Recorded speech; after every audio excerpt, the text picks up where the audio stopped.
Hello.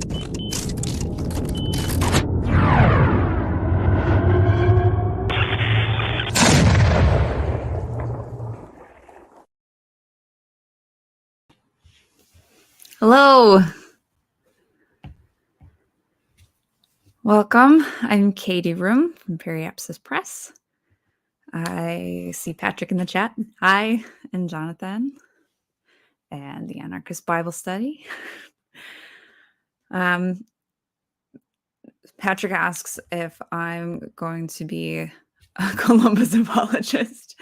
I did tweet that I'm pretty lukewarm on Columbus, actually. Like, I couldn't care less. I think that there are way cooler explorers. Gonna get me canceled, huh?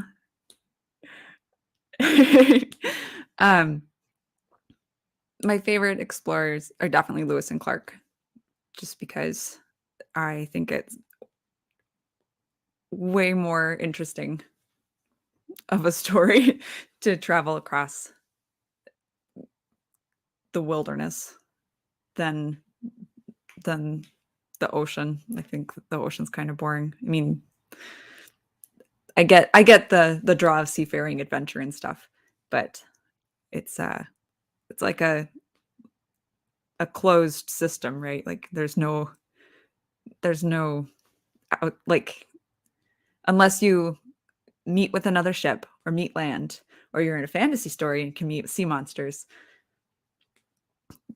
it's all internal drama. Patrick likes Ferdinand Magellan. Good one.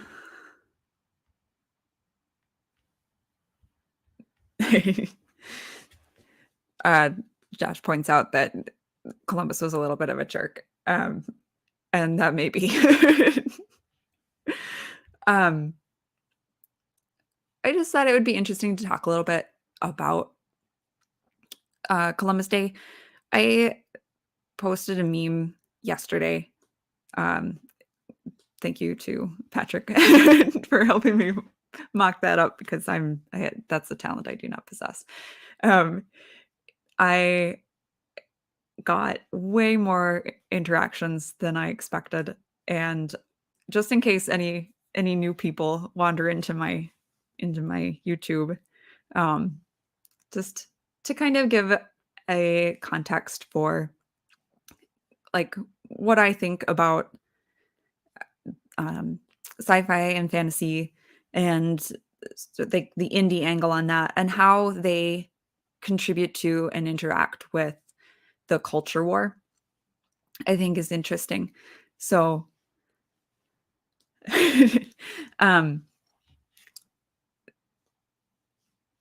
just in case anybody new, and I'm sure you guys will think it's interesting or have stuff to contribute to. So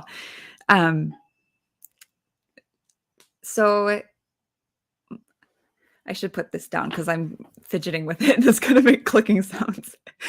I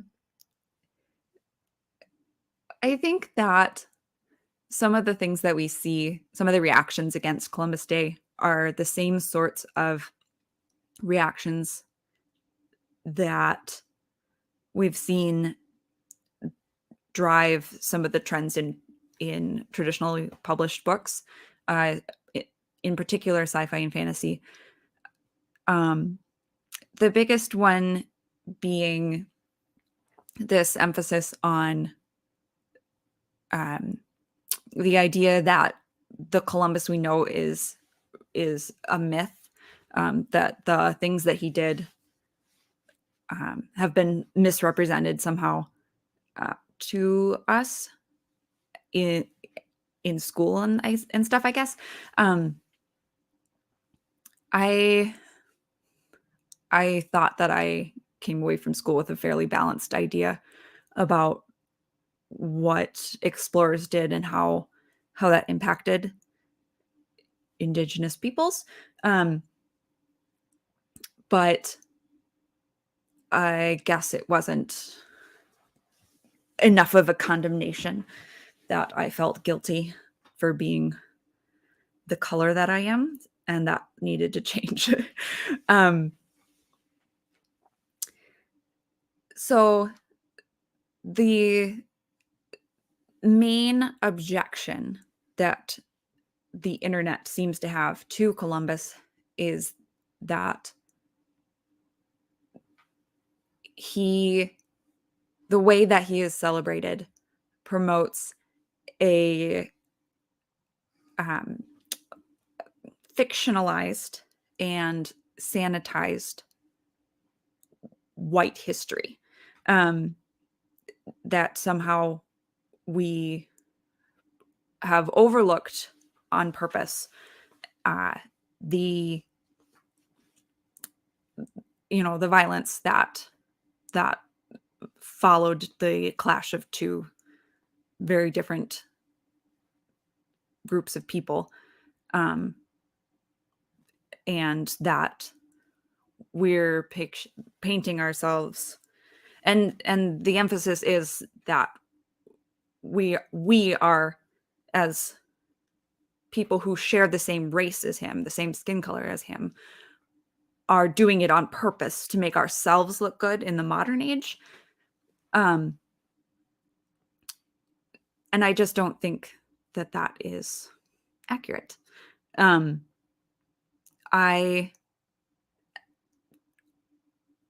as a person who never goes very far from home, um,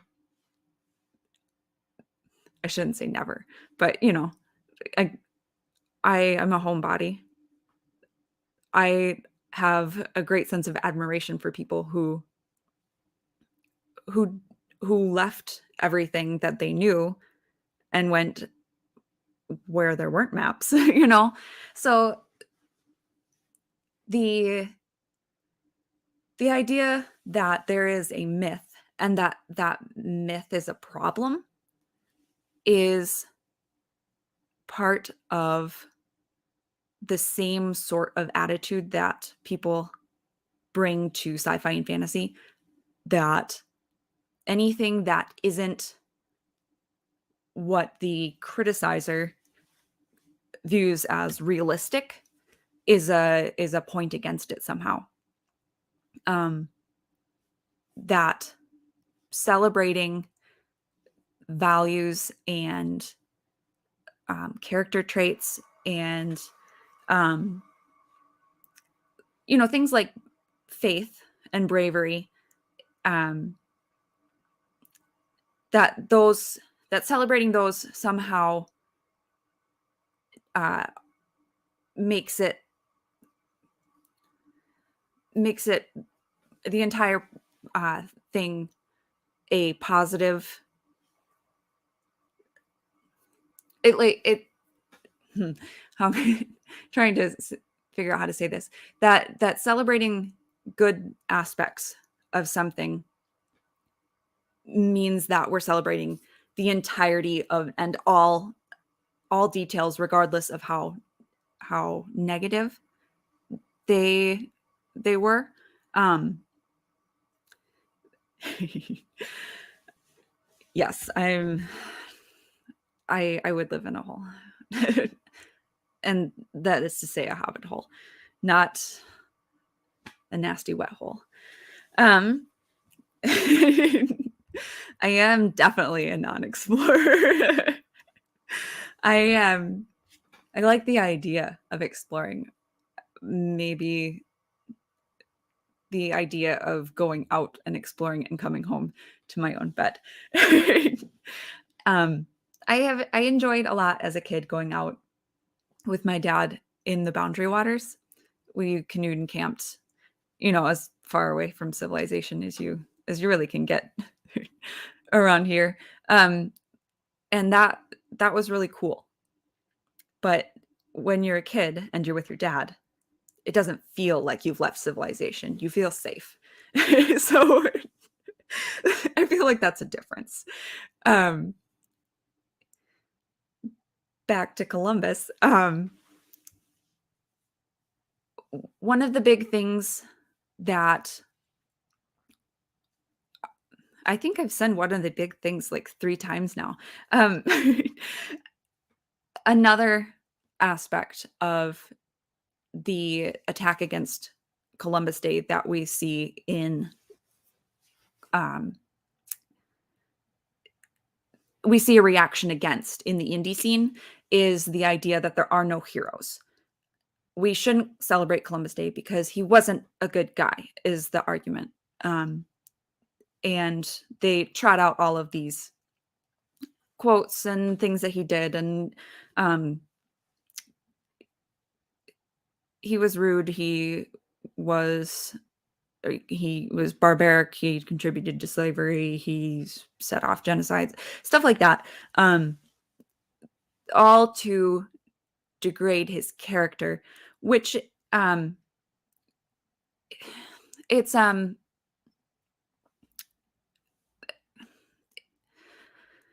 it may or may not be true because there was all kinds of character sabotaging going on at the time, and I cannot claim to be a Columbus historian. As I said, I'm lukewarm. But just because he wasn't a perfect human being doesn't mean that there are no heroes and that we shouldn't celebrate the idea of heroism, of bravery, of going out on a limb, entrepreneurship, um, and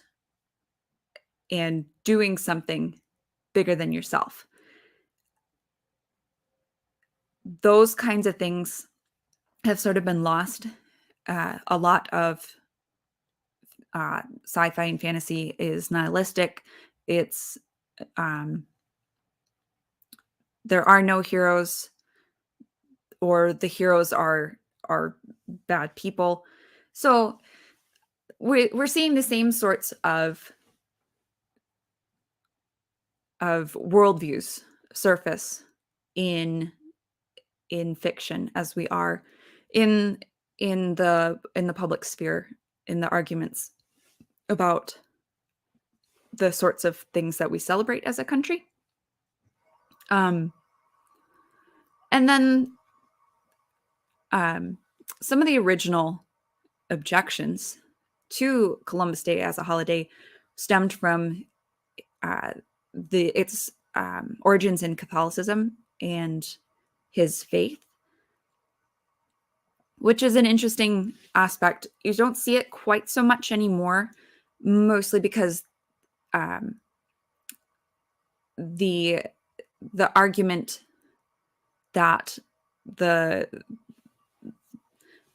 woke side is going with is less about separation of church and state and more about his the race issue. But it's interesting to me that is part of it, because in the indie scene in particular, we're seeing a push to being upfront about your faith as an author, about including characters who hold genuine beliefs as opposed to scarecrow beliefs, just placeholders, or pseudo atheists who do the rituals because their cultural society type situation tells them to do it, but they don't really believe that anything's going to happen. They don't really believe that there is something that out there that is going to hold them to account, or that they need to behave in a certain way towards, regardless of whether or not that's the Christian faith. We're seeing a lot more of that, which I think is very interesting, because it is that same discussion about faith and how how we treat the faith that as part of something that we celebrate, as opposed to something that we sort of hide in the hopes that we will attract readers, attract viewers, attract the attention of the unbelievers, and then we can sort of trick them into playing the game long enough that they decide that they like it, and then we reveal, surprise, Tolkien was a Christian, right? Um, like as if that's going to be something that is going to move them in and of itself if they didn't know about it beforehand. Um, I'm not saying that that doesn't happen. The Holy Spirit works in mysterious ways, but we see a lot in Amazon reviews. I hated this. It's really Christian, or this is not what I expected. So all that to say that I think that the objection to Christopher Columbus that comes out of his faith and the idea that we shouldn't celebrate that kind of thing is mirrored in the way that sci-fi and fantasy has treated faith, and how the indies are sort of working to undo that kind of expectation that readers have gotten used to coming to sci-fi and fantasy with. So that's kind of an interesting element, I think. I'm just going to catch up on the chat real quick.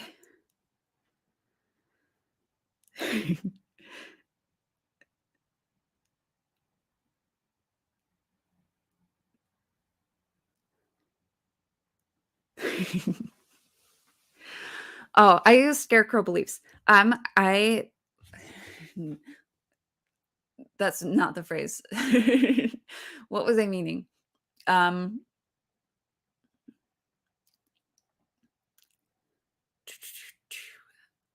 Oh,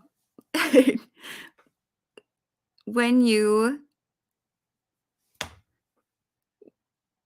I'm totally blanking, and straw man. Thank you, Jeffrey Rankin. I could not think, but it gets at the same idea, right? Oh man.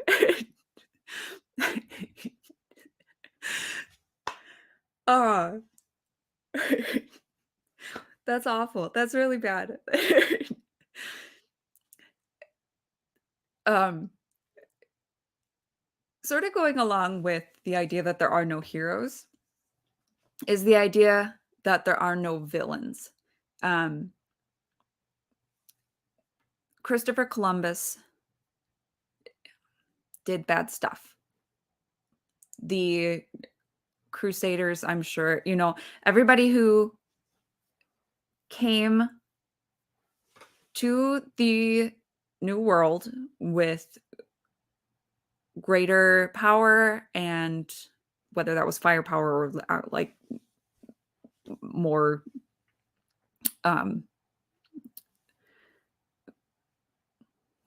like hypothetical power, like societal power, I'm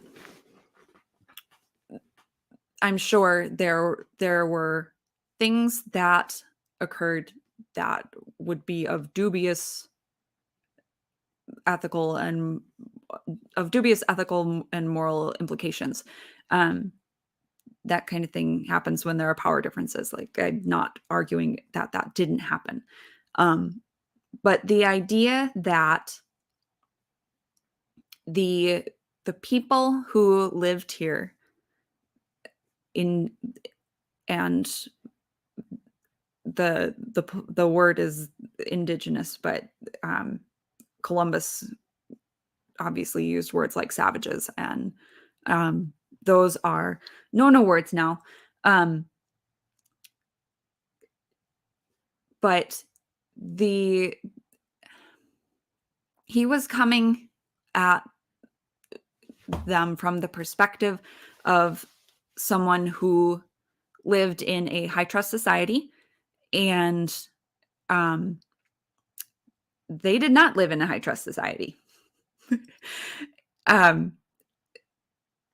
they weren't innocent. That is a different racist view.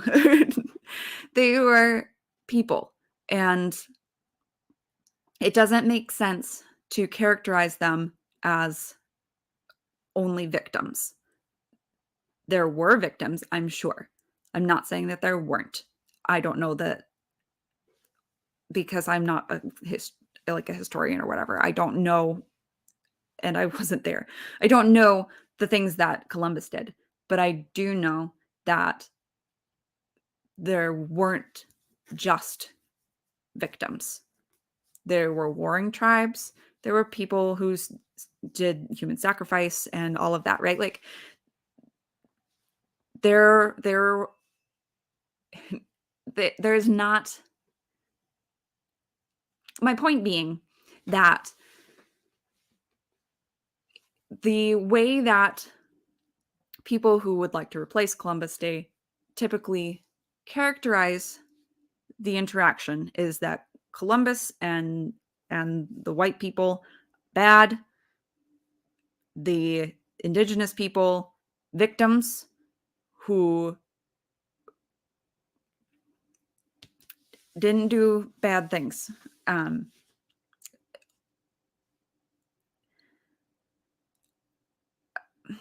There's moral arguments, and I'm like I said, I'm lukewarm on Columbus. So, sci-fi and fantasy has been sinking into the trend for a long time of sympathetic villains that we should feel bad for. And David and I had a discussion about this. It's still up on my channel. It's not an episode of The Signal, but it's that reminds me, I forgot to do my news. That's okay. In the description, I have links to, I think there's just one link actually today, to an article that I wrote about 3 Kickstarters that are still open for 3 authors that we've reviewed before. The one of note is Paula Ritchie's Penance Kickstarter is open now. When I did my last episode, it hadn't been opened yet. So just want to make sure I hit that.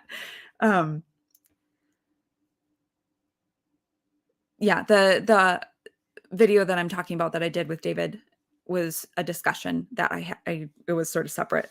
I wasn't sure how often he would be discussing stuff with me. So, but we talked about how there's this push away from villains as condemnable, and there's pros and cons to both kinds of villains, and we hashed it all out. But the characterization of the people involved in the events of Columbus Day, of like the things that we're supposed to be celebrating, I guess, in their opinion. The push to say that there weren't,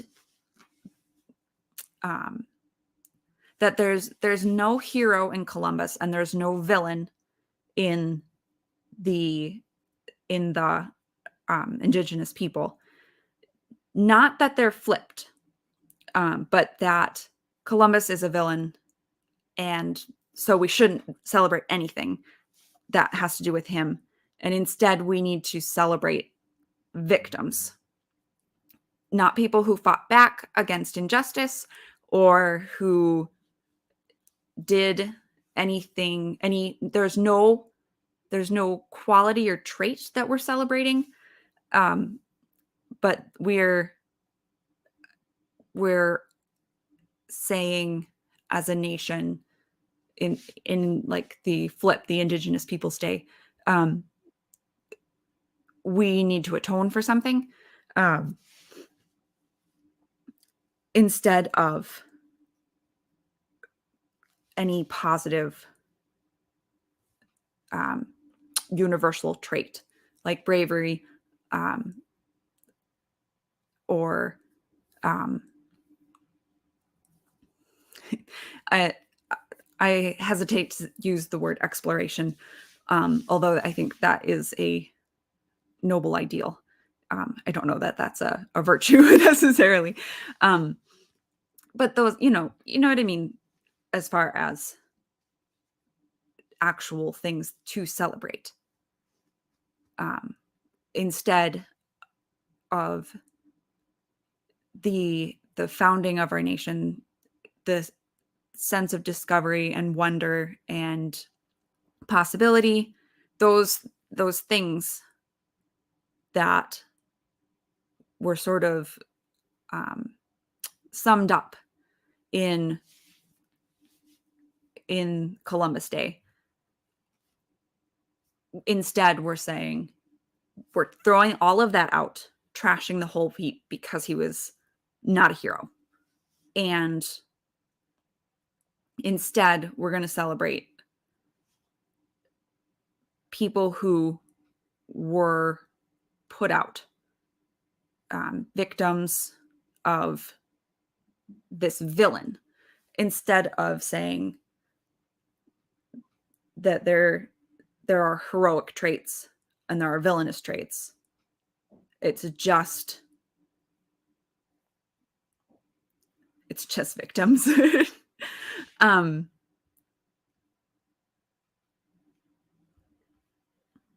Fiona Wolf says there's been too much blurring of morality when it comes to the hero versus the villain. I think she's getting at what I'm trying to say. um I don't like I don't want to be soundbited like Patrick said, but it's um because I don't necessarily think he was like a good person, who deserves to be celebrated, but I think that the traits that he the traits that he brought to the day, like if that makes sense, the ideas behind making a holiday around him, are still valid. um I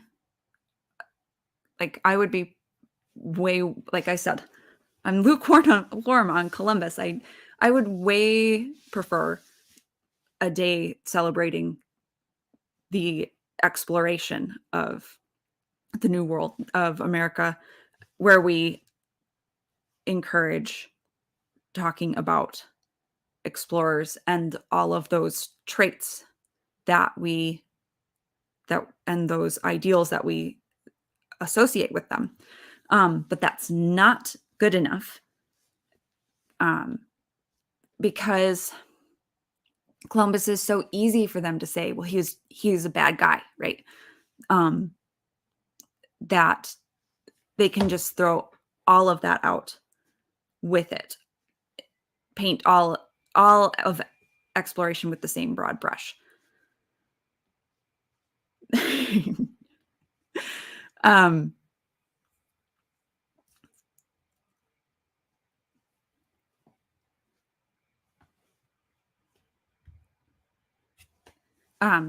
Rankin says, yes, we can celebrate the accomplishments and still think dispassionately about negative impacts. I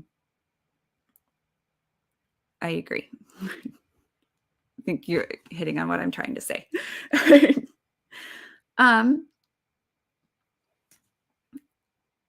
And part of me just doesn't care whether or not it's a myth. um, the American Sun on Twitter. Let me make sure I've got his at New Atlantis Sun, and his thing is the American Sun. Had a really nice thread about why Columbus was not an idiot, and that was really interesting to me.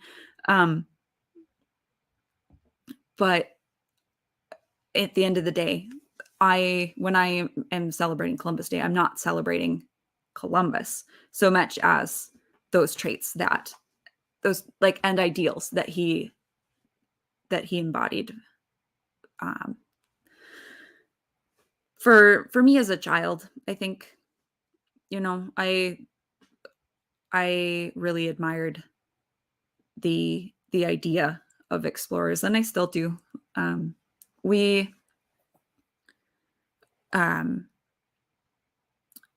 we live my parents still live along a river, and I remember my dad saying, "Can you imagine the voyageurs, the French explorers who explored the area we lived in, coming up that river for the very first time, never seeing any of this before, not having a dam up there, not having the water tower over there, right? Like, and just having that capture my imagination as a kid.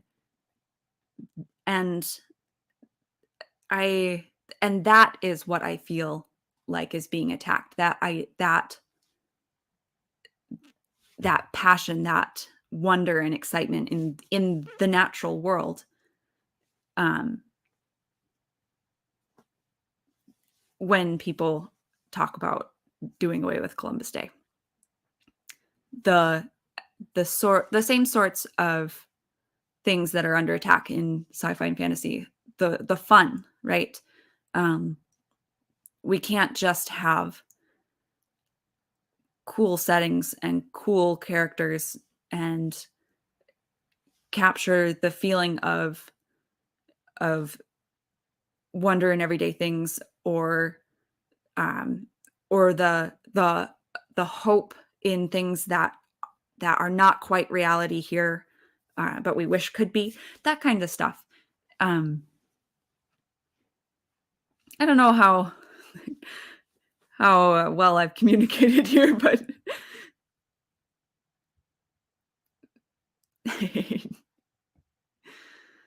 oh,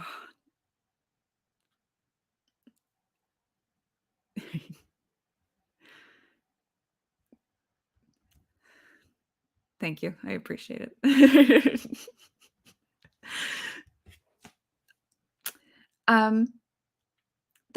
That's pretty much all I had to say about Columbus Day. I thought it might be interesting to look at some of the, like, change gears completely, just because I just kind of wanted it to be kind of a laid back kind of day.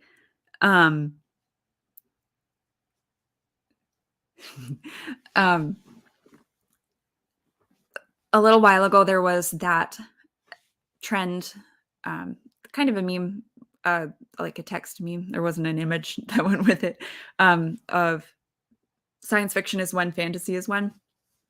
And I thought it was really fun because it kind of threw into light my hypothesis that science fiction and fantasy are just different settings.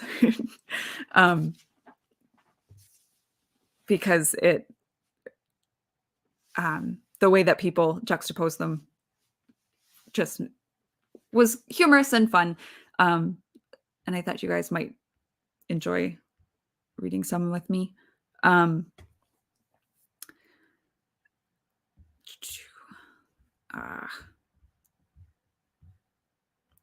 My bookmarks page. I don't know if you guys run into this, but on Twitter, if you go to your bookmarks, every so often it like refreshes and takes you right back to the top. Drives me nuts because I use it for finding books and stuff too. So like when someone says, I've read this book and I liked it, I bookmark that tweet and then I scroll through a lot and then it brings me back to the top. Makes me angry. Okay, almost there. The first one that I saw was Fiona Wolf retweeted um, the Grim Reaper at Tempest Maleo. He tweeted, "Sci-fi is when the robots want to kill you, and fantasy is when the dragons want to kill you." And Fiona Wolf retweeted that with, "Science fantasy is when both want to kill you." And that made me laugh. I liked that.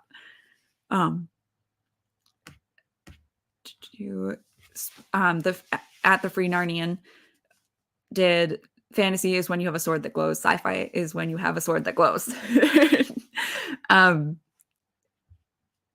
I actually haven't reviewed any books yet that have a dragon in them from the indie sphere. As far as glowing swords, I'm pretty sure I have, but I can't think of them off the top of my head. Oh, of course. Hero's Metal by TJ Marquis. I'm pretty sure somebody has a proton sword there, or some sort of glowy sword. And that one walks the line between sci-fi and fantasy. That one, let's see. Where is it? He changed his covers, so it's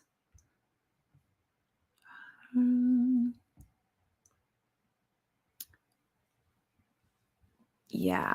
Yes. I'm pretty sure, because the sword is blue on the cover, so I think I can confidently say that's a glowing sword. He describes it as heavy metal inspired.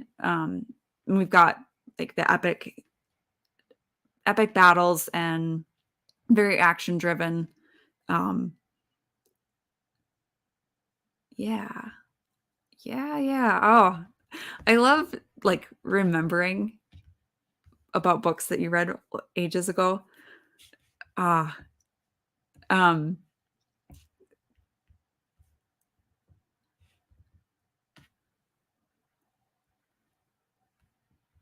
it took me back up to the top while I was gone. Okay.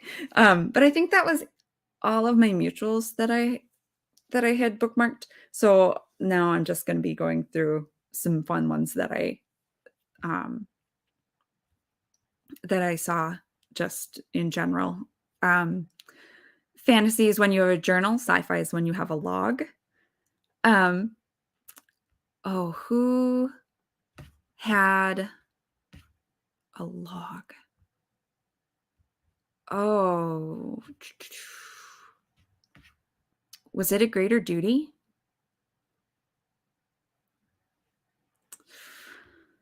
Military space, alien species.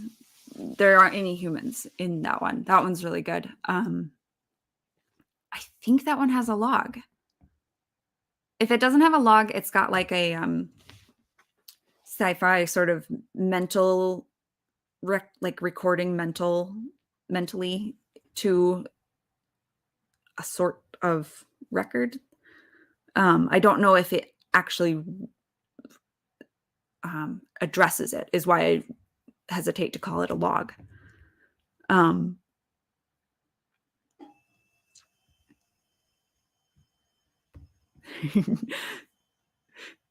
Fantasy is when you go to a tavern. Sci-fi is when you go to a holodeck. Nice.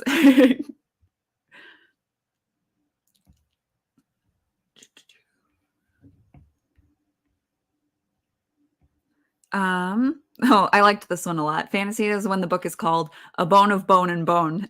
Sci-fi is when the book is called The Bastard Man Solution.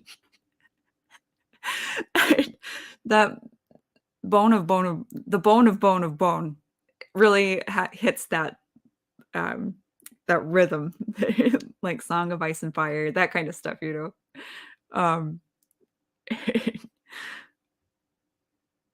that kind of gets at reader expectations too.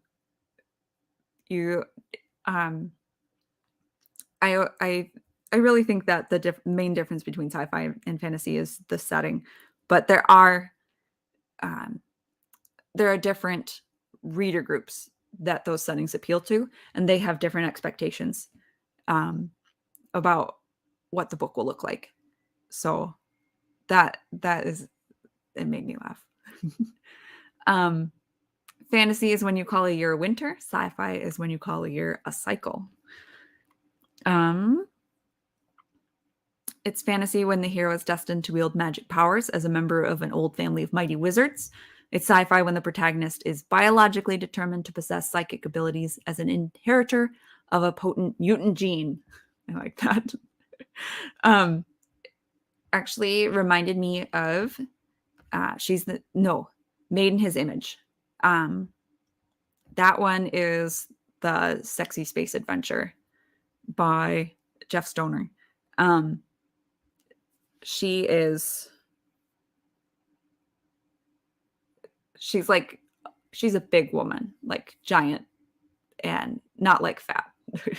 um, and has sort of these powers, and you're wondering how and where she gets it, and um, but that's what that made me think of. Um, and of course, as far um, as mighty wizards, um, Drosselmeyer, Curse of the Rat King by Paul Thompson. Actual wizard, not just fantasy hero, uh, who has a mysterious background. But since the tweet actually mentioned wizards, I feel like I should pull this one. Series starts off kind of magic school-esque. Second book deviates from that quite a bit. You get more of a Harry Potter book 7 type of feel where they're not really students anymore, but like you are still wizards doing wizard stuff, and the school kind of comes back into it. But way cooler than like the narrow focus on like the younger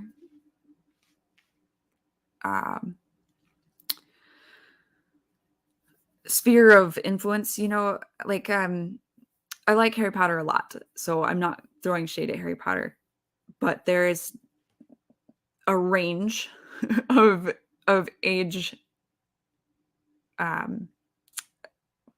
of ages that it's marketed at to throughout the series. And like the earlier ones are very much the worldview is younger. There isn't a understanding of the larger world, and you get more of that in Drosselmeyer. Also, it's got some, I say in my review, gory retribution. So very, very satisfying.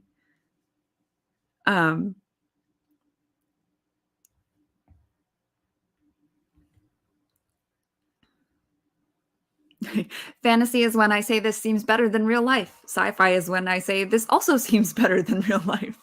And that is the kind of sci-fi and fantasy that I enjoy, is when there's I don't really enjoy dark, like grimdark or dystopian. I enjoy reading that kind of stuff every once in a while, but the sort of worldview where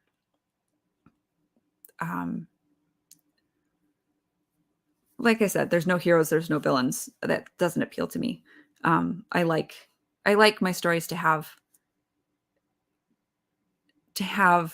bigger possibilities than are possible in my own world, if that makes sense.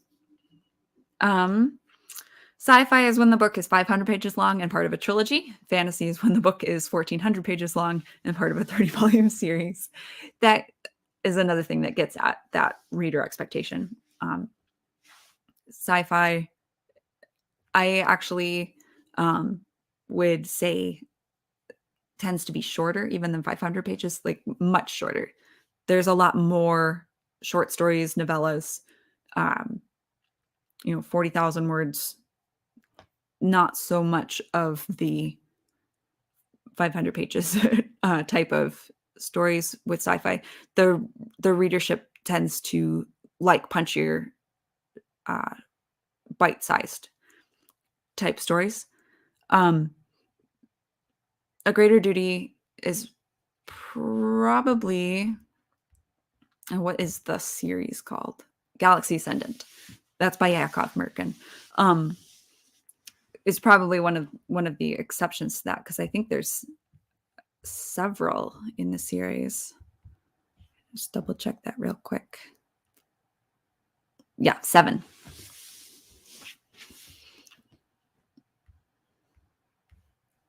Oops. There we go.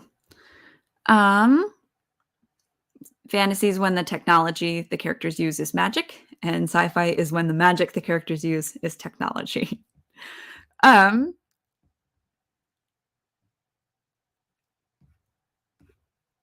feel like I should bring up Ronald Reagan's Brilliant Bullet, by Frederick Giro Heimbach. That one's like a fun alternate history where Ronald Reagan has a rocket-powered flying suit.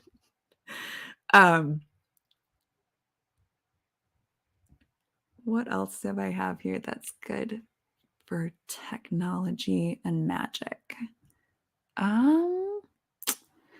Pirates of the Electromagnetic Waves by Fenton Wood has some great technology. That's another alternate history one. For Steam and Country is steampunk. I like steampunk. I know there's some debate on that in our circles.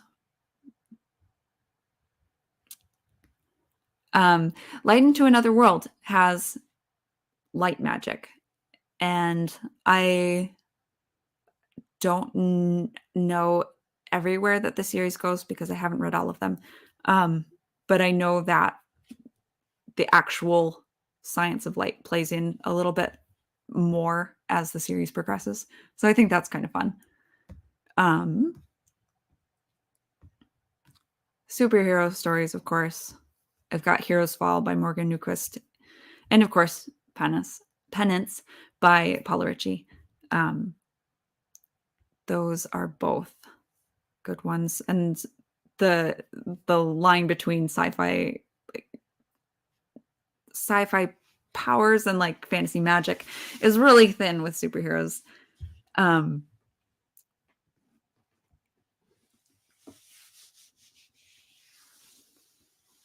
Just catching up with the chat real quick here. Paula Ritchie says, I'm hoping they will crowdfund more Heroes Unleashed, and I agree. That was a cool like concept, a cool idea of having multiple indie authors contribute to a shared universe like that. I thought that was really cool. And then going back to magic and technology, I really like it. They just mash up a lot of good stuff. And I didn't do superheroes as a high schooler even. And since it seems kind of crazy, but like, yeah, the only superhero that I had any concept of was Spider-Man because of the movies. And now that's like completely moved into the public consciousness, to the point where I enjoy novel versions, not of the big IPs, because I don't have the time or mental energy for that. But I really like the indie renditions, not renditions, the indie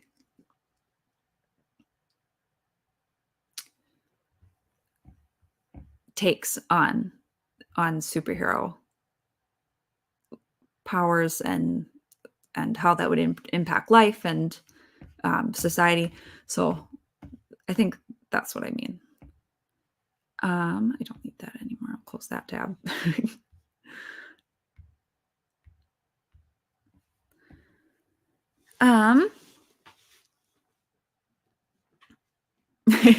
Science fiction is when literary authors claim they're writing stories in the tradition of Ballard and Orwell, but it's not sci-fi. And fantasy is when literary authors claim they're writing a modern fable influenced by Marquez and Kafka, but it's not fantasy. I think it's so funny how like literary fiction just reacts against genres so strongly, as if they don't want to market stuff to people who would actually like it. That's one thing about indies is nobody's pretentious about what they're about the kind of art that they're trying to make. Everyone's just having fun and trying to make entertainment, as opposed to statements, as opposed to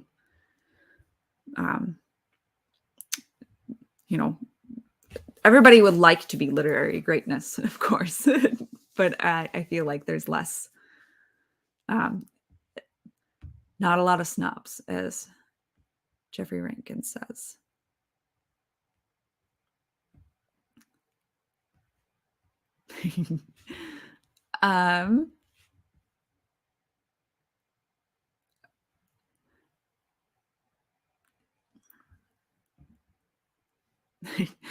This one hit my funny bone. Sci-fi is when the fiction work is rooted in science and technology, and fantasy is when it's rooted in busty wenches. Again, I have to bring up Made in His Image just because Reina, the main character, is like I said, it's a more of a sexy adventure. Not a that came out wrong. It is more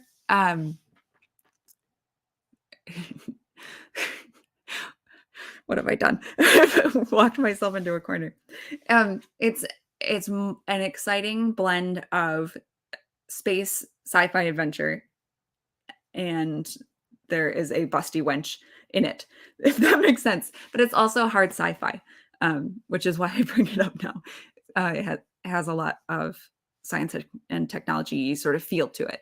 Gosh, why did it just open my back, like just running my mouth, not watching what I'm saying? Thank you.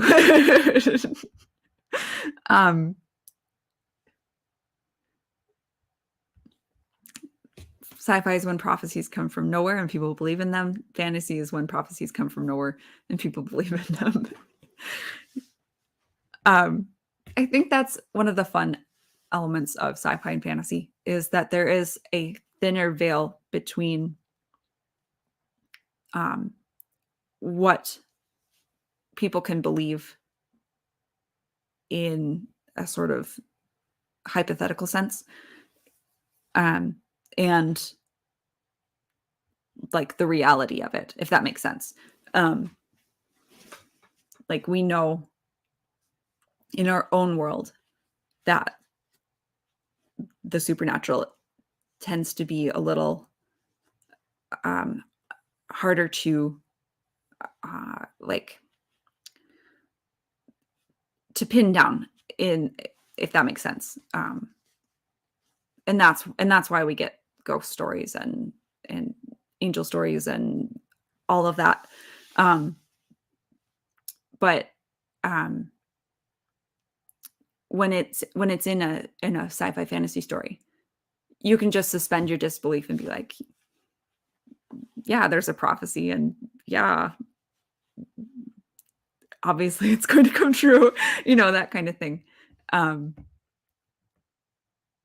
Instead of bringing your usual criticism and doubt to the situation, it just lets you, and I think that's sort of getting at to why one of the reasons that I don't think that Christians have to avoid sci-fi fantasy, because that you've suspended your disbelief when you opened the book. You can interact with a lot of ideas and theories and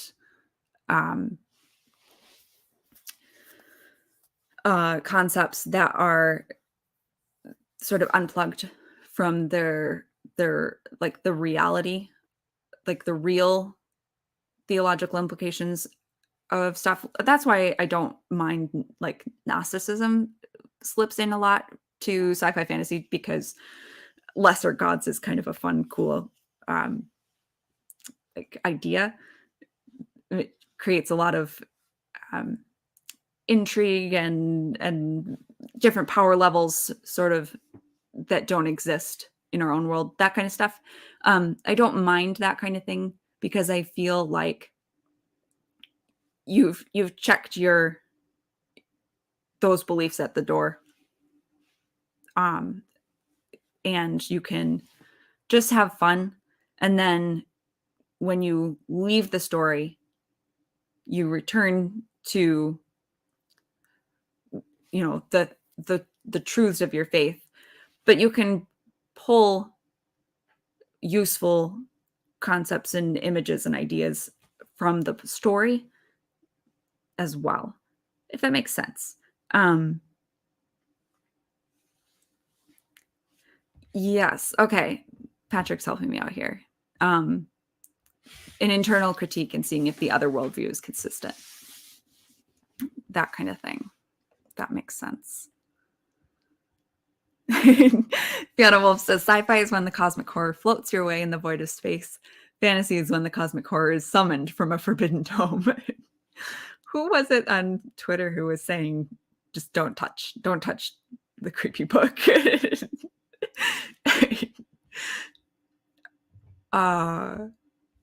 So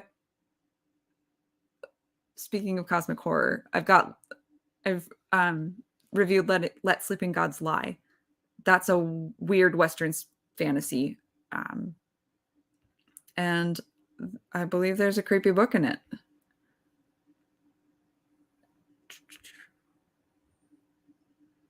I'm pretty sure.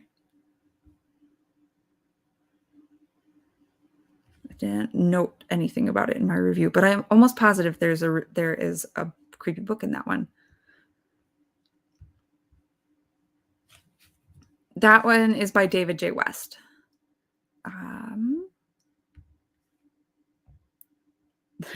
Patrick says the Necronomicon is light reading.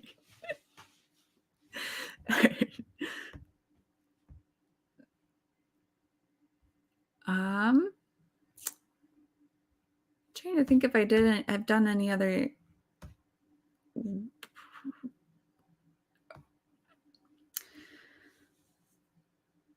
cosmic horror stuff.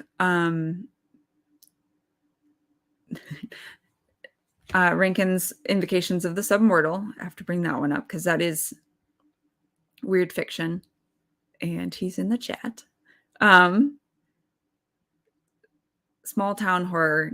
That one's a novella. Um, Great suspense. Really spooky. If you're looking for a good Halloween read, this is a good one. Um, yes, and there is a lot of very cosmic horror-y, um, um, you know, floating towards you type feeling. um,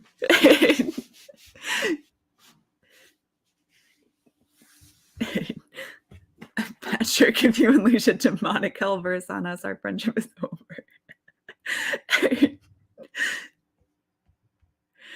um, let's see. Science fiction is when there are stars. Fantasy is when there are paths.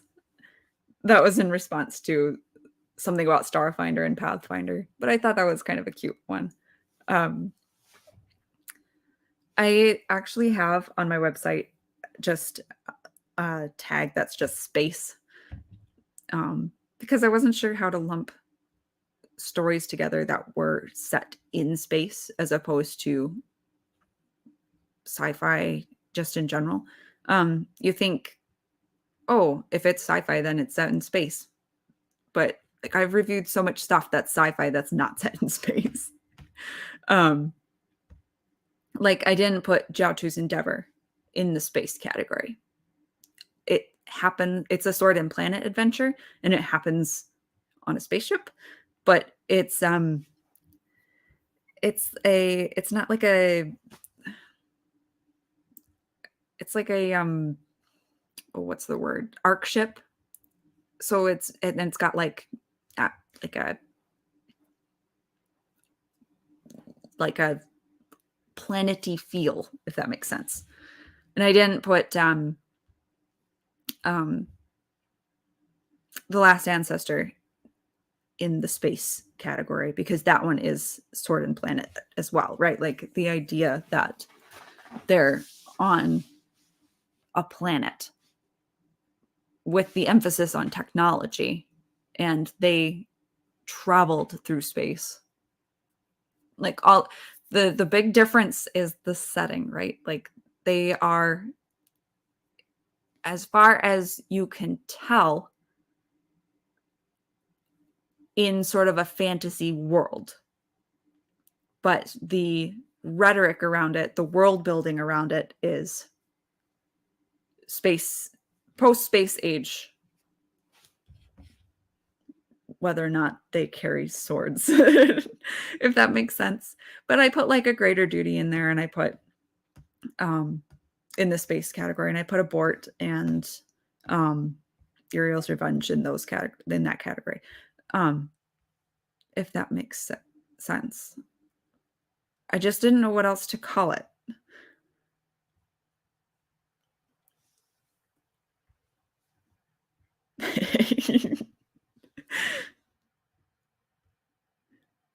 Oh man. Where did the humans go? Fiona Wolf and I actually discussed Jiaotu's Endeavor as part of the Indie Spotlight. So you should go back through my videos and find that if you haven't seen that. It was a lot of fun discussing books that we had both read. That it had been a long time since I read something with someone else and discussed it with somebody who actually cared about what I was talking about. My family, almost everybody is a big reader, but I'm the only one that really likes to geek out about it, if that makes sense. Oops. Oh, it reloaded again. I gotta scroll back down.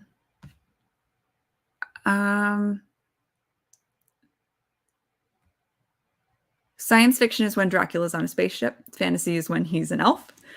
I thought that was funny because now I can't remember if it was Alexander Helene or Alexander Constantine had a thread a while ago about how all villains are either vampires or werewolves. And at the time, I I was struggling to say why I disagreed with him on that. But the tweet made me think of that. Um, so I bookmarked it. um, all right, let's clear this up. Science fiction is when there's spaceships. Horror is when, in your hubris, you expected a different genre compared, but something has gone terribly wrong. A lot of sci-fi fantasy can have horror notes. So I have some of both of those. I think that science fiction in particular lends itself to existential dread, if that makes sense. And then, of course, weird genre elements can contribute to that. I like cosmic horror. I like it as long as there are heroes, if that makes sense. Some of Lovecraft stuff is a bit depressing to me. You know, people just end crazy or dead. And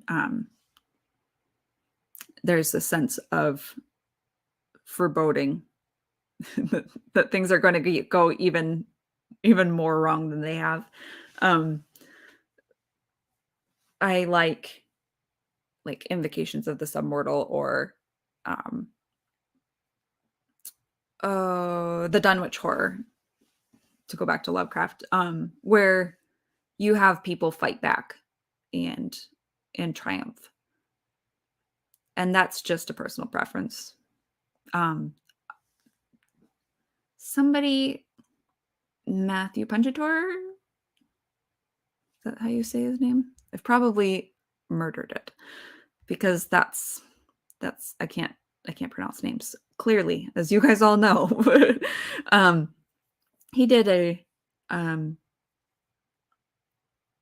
weird horror short story anthology a while back. Charles Ulmer and Other Tales, I think it was called, something like that. Very Lovecraftian. So if you like that kind of stuff, I recommend it. I didn't review it because I just haven't. I was actually. I think now I don't remember. I would have to go back and consult my notes. It probably was more to do with just wanting someone to be victorious, and it was more along the lines of some of Lovecraft's other stuff. One of the great things about horror is that it can create a counter narrative, or a counter, not narrative, tone to the more uplifting sci-fi fantasy stuff that I tend to like and tend to be drawn towards. And it can, instead of presenting a world that, like one of the tweets that I read earlier, where everything sounds better than my world, where you sort of come out with an appreciation for common grace and for and a sense of motivation to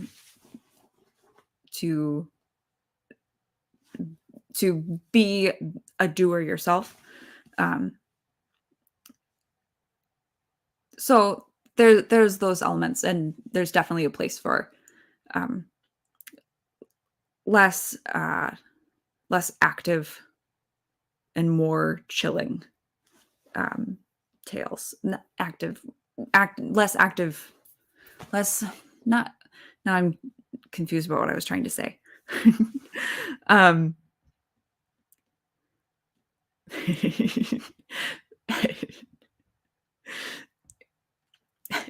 yeah, yes, very, really, really, really scary. Um, and the thing is that your imagination will probably be a lot scarier than what it ends up being. Um,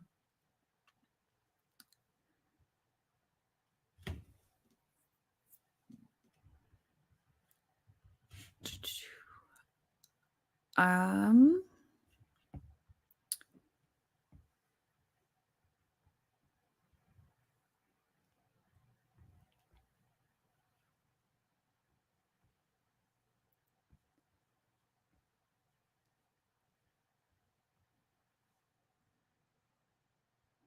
Sci-fi is when you don't have to worry about the power source. Fantasy is when you don't have to worry about the baggage train.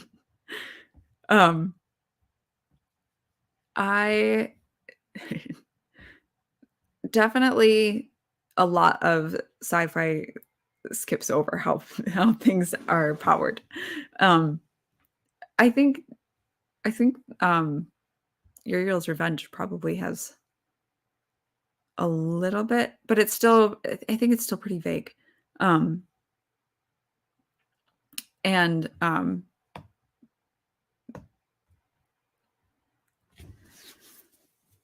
I'm trying to remember. Made in His Image has kind of like like a teleporty thing, but I think oh yeah, ghost engines. That's what it is. It's like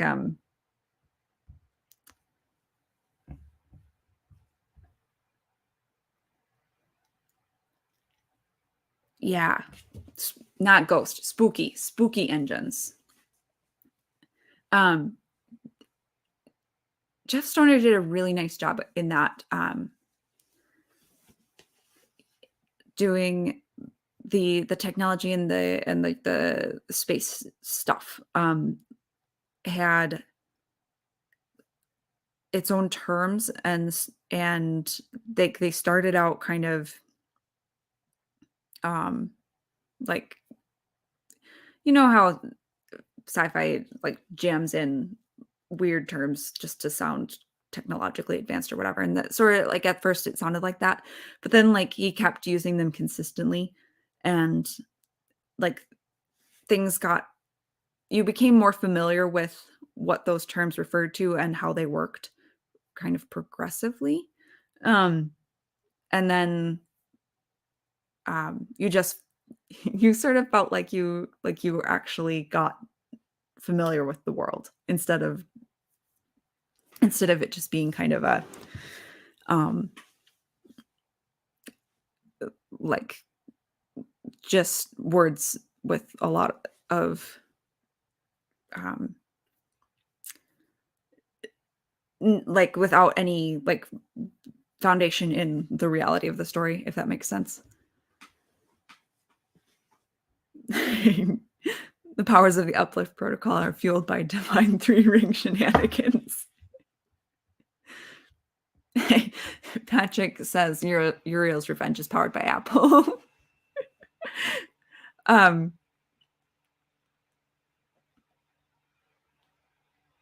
I'm trying to remember. I'm pretty sure David could tell you about the uh the computers. um that I know he has like an old Mac sitting right over here. But I have no idea what they are in the story. He may have even mentioned it, and I just don't remember. But uh, technobabble, yes, yep, that is exactly what I mean.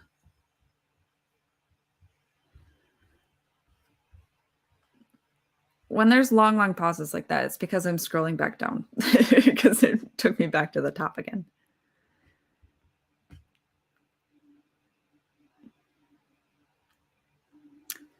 Fantasy is when there are sky whales, and sci-fi is when there's space whales. I don't think I have any whales in anything that I've reviewed yet. I feel like there is, but I'm pretty sure I'm just thinking of a Doctor Who episode. Fantasy is when the shared language is called common. Sci-fi is when it's called basic standard. Fantasy is when the most powerful weapon is a gun. Sci-fi is when the most powerful weapon is a sword. I thought I was reading that wrong, but that's who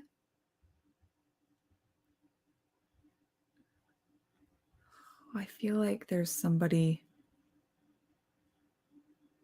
who had a fantasy gun.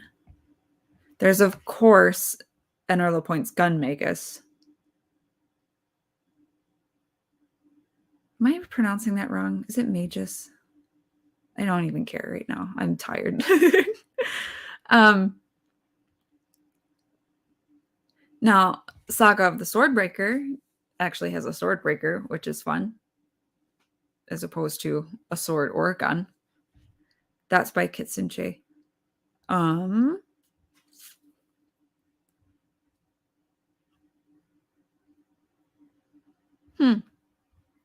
don't know who I'm thinking of.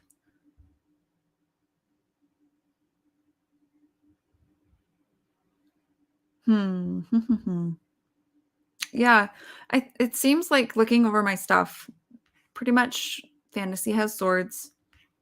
Some of the sci-fi also has swords, sometimes right on the cover. But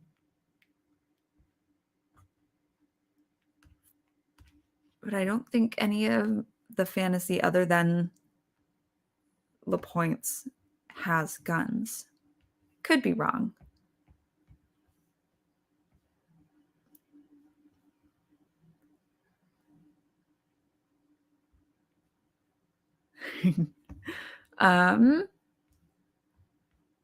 Okay. I've got to scroll back down again. Science fiction is when an alien crash lands on your planet inside a meteor, and fantasy is when a wizard crash lands on your planet inside a meteor. Wizard crash landing in Darkness Cast by Jonathan Shorger.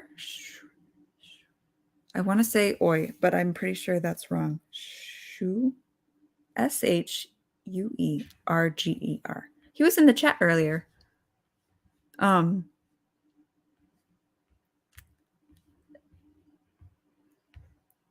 one I've talked about a lot. I've just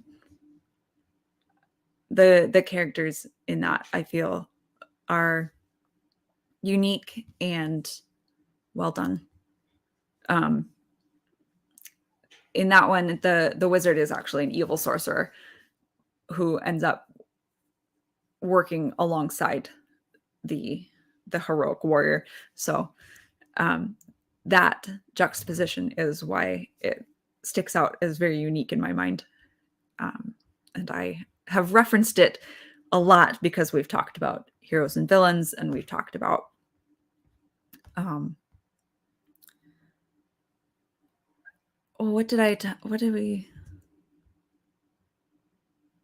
anti-heroes. We had, that's why. The evil sorcerer sort of falls into the anti-hero role, but he has that warrior to compare him to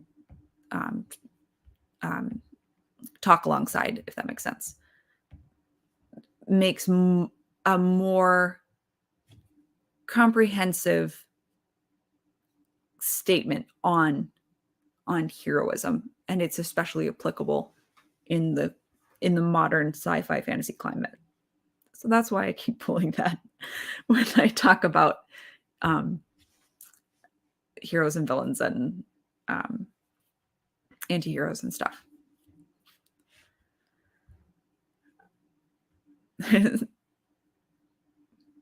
Sci-fi is when I'm a creep, I'm a weirdo. Fantasy is when you would not believe your eyes if 10 million fireflies lit up the world as I fell asleep. I think that one just appealed to me just because it's been ages since I heard anything from, oh gosh, who is that? Owl City. Um,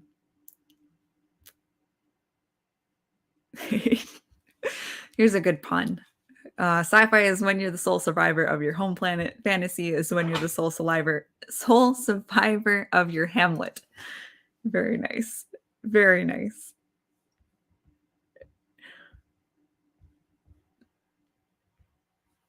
Uh,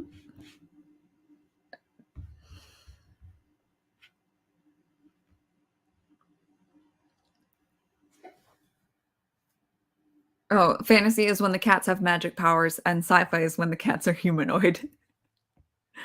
Um, so that's gonna be a greater duty again. That one has cat-like aliens. One of the main characters is very cat-like. Um, trying to think if there's any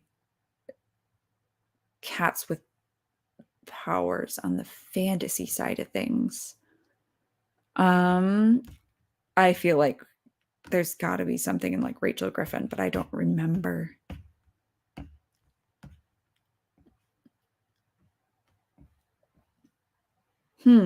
Maybe I don't have cats with like mystical powers.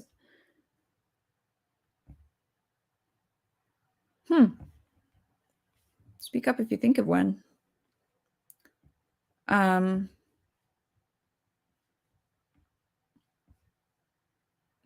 Fantasy is when you've got big ears. Sci-fi is when you've got big hair. I thought that was funny. Although that probably the images that go with that are oh, like a generic elf, and then what's her name from Blade Runner? And I think that's probably has more to do with the 80s than anything else.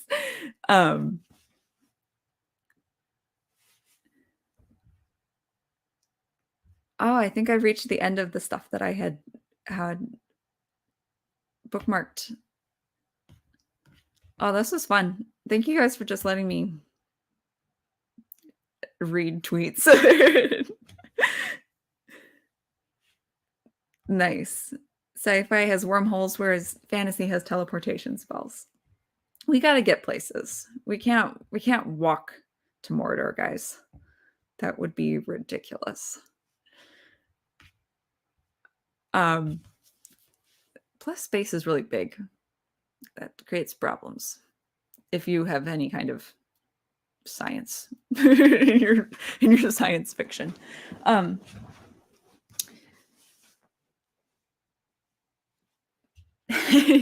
Very nice, very nice. Sci-fi is when Columbus travels among the stars. Fantasy is when he's the hero of Italy.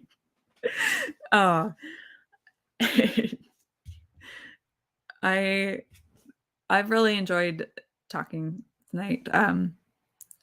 I had less structure to my thoughts for sure, but I appreciate you guys letting me muddle through, and I hope that I haven't stumbled into saying anything too cancelable, for when I'm famous in the future.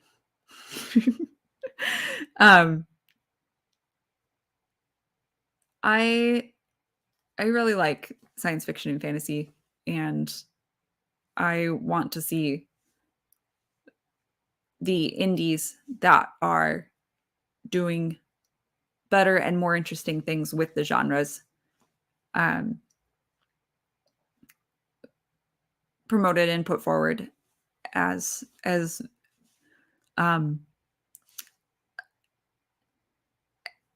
alternatives that are not you're not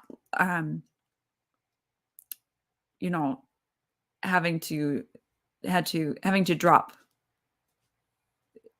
quality or having to make other sorts of concessions just to have something that's not attacking you, dismantling the things that you do like and appreciate about um, um, your like cultural heroes, your whether that's in like reality, like I'm trying to reference back to Columbus here and I'm just fumbling through it, but um I want to be able to have my cake and eat it too. And I think that you can. It's just hard to find. And that's why I started Periapsis Press, was so that I could read science fiction and fantasy, promote indies, help other people find stuff that is of good quality, even though it's, not been um, sanded over, pre-chewed, that kind of thing. So I um, I hope that this kind of thing is helpful for that. That I'm not just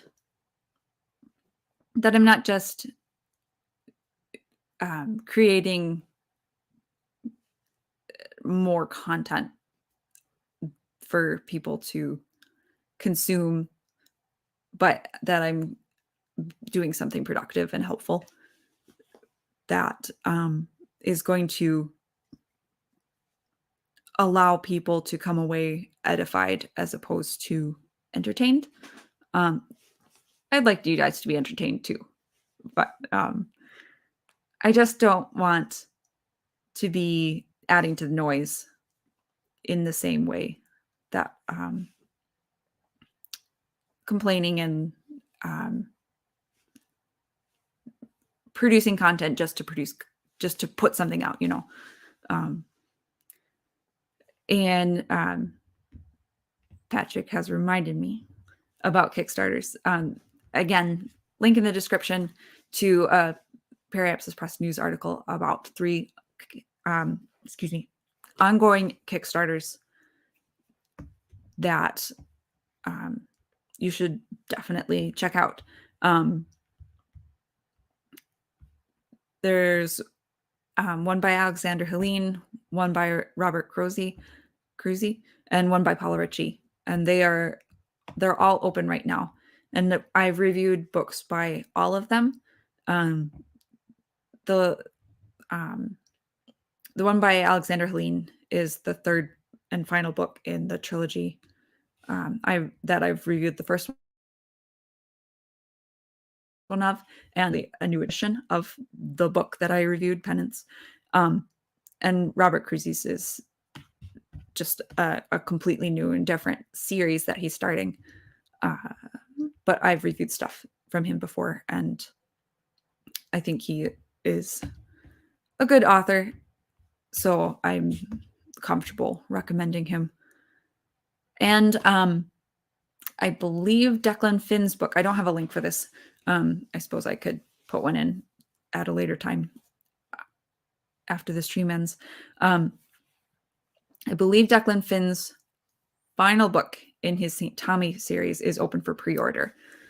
So that one is urban fantasy, religious horror type, exorcism type stuff, if that makes sense. And I've reviewed the first one of that series as well. That one's a big series, 12 books. So if you like series, that's one to check out. Recently saw on Twitter someone talking about never touching series, only ever reading one-offs. So if that's you, I still enjoyed just the first one as well. Like it's still a great story. So it just and like it wraps up the plot of that story, if that makes sense. Not the entire conflict, but it's fine as a standalone, I feel.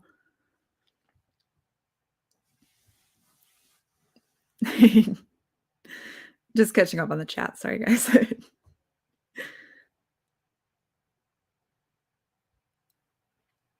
Oh, here's a nice one.